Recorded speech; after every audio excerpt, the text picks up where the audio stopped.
That I am a Kenya Kwanza nominated senator, specially elected under my party by my party leader, His Excellency William Ruto.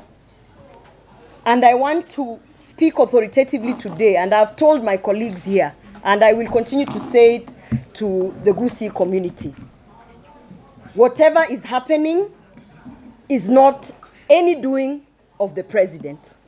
Whatever is happening, and if you have noticed, and I've told my colleagues, anytime something is being cooked by those people who think they have the powers around our party leader, around the president, they always wait for him to leave the country.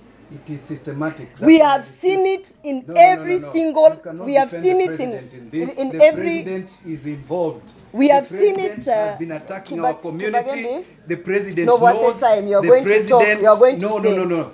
The president is. I will say this. I will say this by saying. The president is attacking our community. The one thing we cannot allow that. No. Yeah. The president is targeting the Kisii community. Can I give you the seat when you finish? Targeted William Masita from policy holders. Now it is this, madam. You're defending the president. So I am speaking and I am giving my speech so that people can understand. Because these are the things that are happening.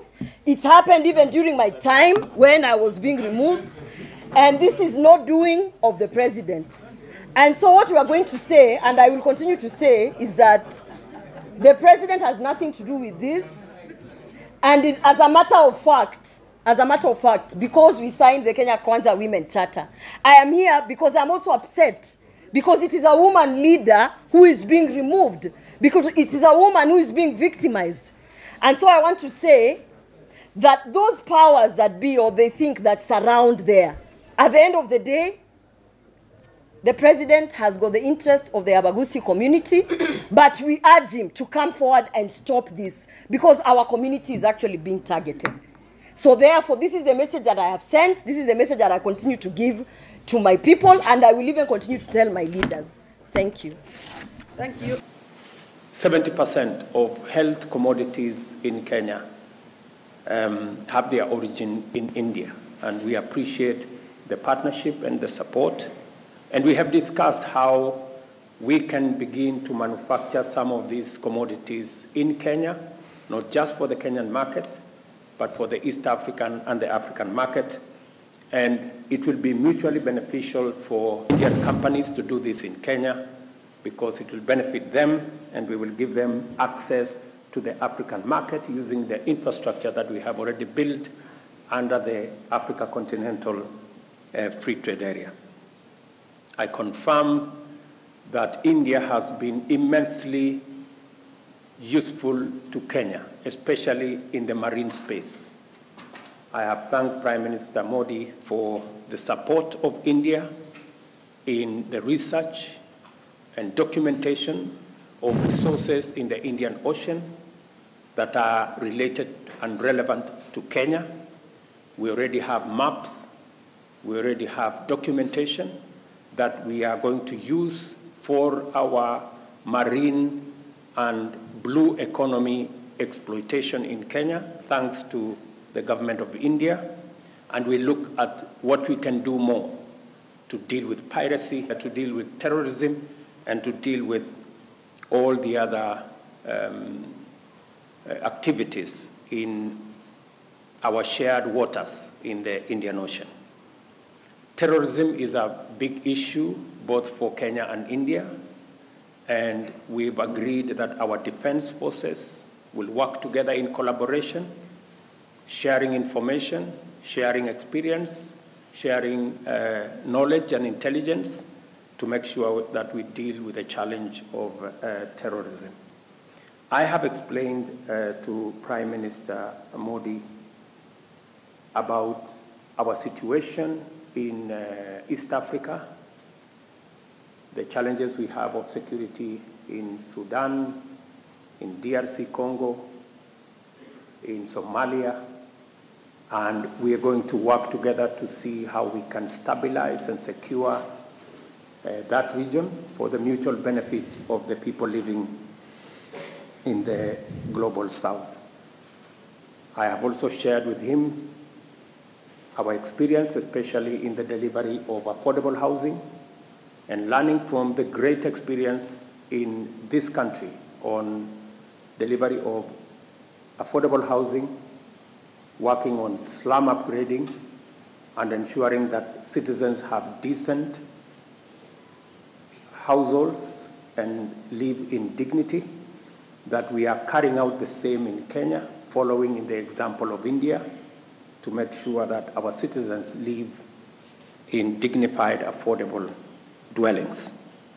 Finally, Kenya has joined the Alliance of Biofuels and also the Solar Alliance as we tap into our renewable assets in Kenya. I have told Prime Minister Modi that Kenya has 92% of its grid as green, and we are well underway in being a hub for green manufacturing and green industrialization, and we will want to share in the experience of India.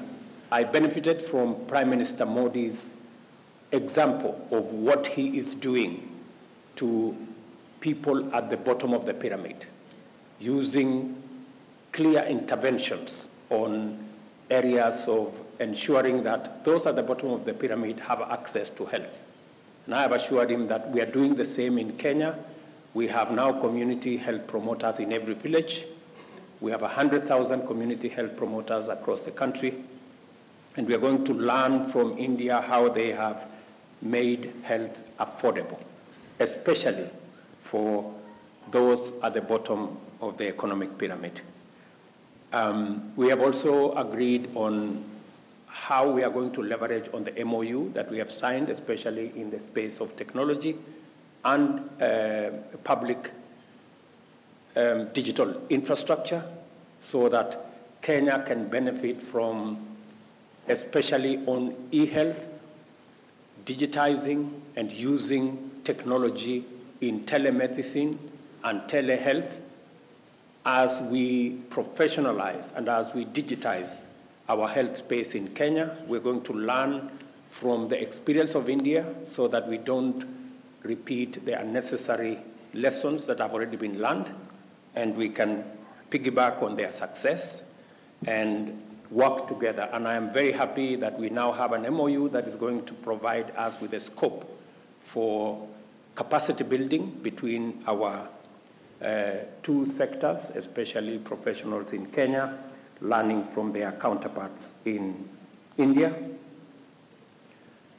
I thank you, Prime Minister, for the consideration of the $250 million for supporting Kenya in the space of agricultural mechanization and the whole space of vaccines and other interventions. I want to assure you that we will immediately embark on programs that have already been agreed on so that we can leverage on this facility to provide the much needed services for the people of Kenya.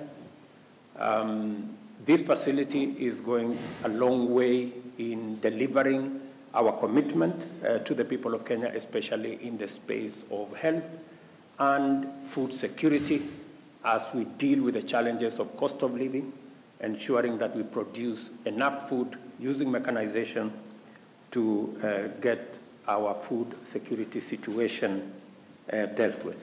We have had an extensive conversation and engagement on all the issues that are of mutual significance and importance between our two countries. I have congratulated Prime Minister Modi for successfully hosting the G20 and for successfully championing the cause of the African people, the 1.4 billion people in our continent, that today, because of Prime Minister Modi's engagement and championship, the African Union is now a member of the G20. I have also congratulated Prime Minister Modi for his leadership in the Global South and for summoning us in the Global South to the Voice of the Global South Summit that I was privileged to attend virtually. As has been said, we share a common heritage and we share a common history, connected by many years of relationship. The first Indians to come to Kenya came in 1911. That is more than a century ago. And up to today, they have participated in Kenya in many fields, in finance, in business, in farming, in agriculture, in health. And we want to commend and thank the Indian community that came to Kenya. And because they have become part and parcel of our nation, I want to report to you that in 2017, all the Indian nationals that are in Kenya were made Kenyan citizens. Today, Kenya is no longer their second home. Kenya is their first home. And we celebrate them because they are a great people. And they have created a bridge between Kenya and India.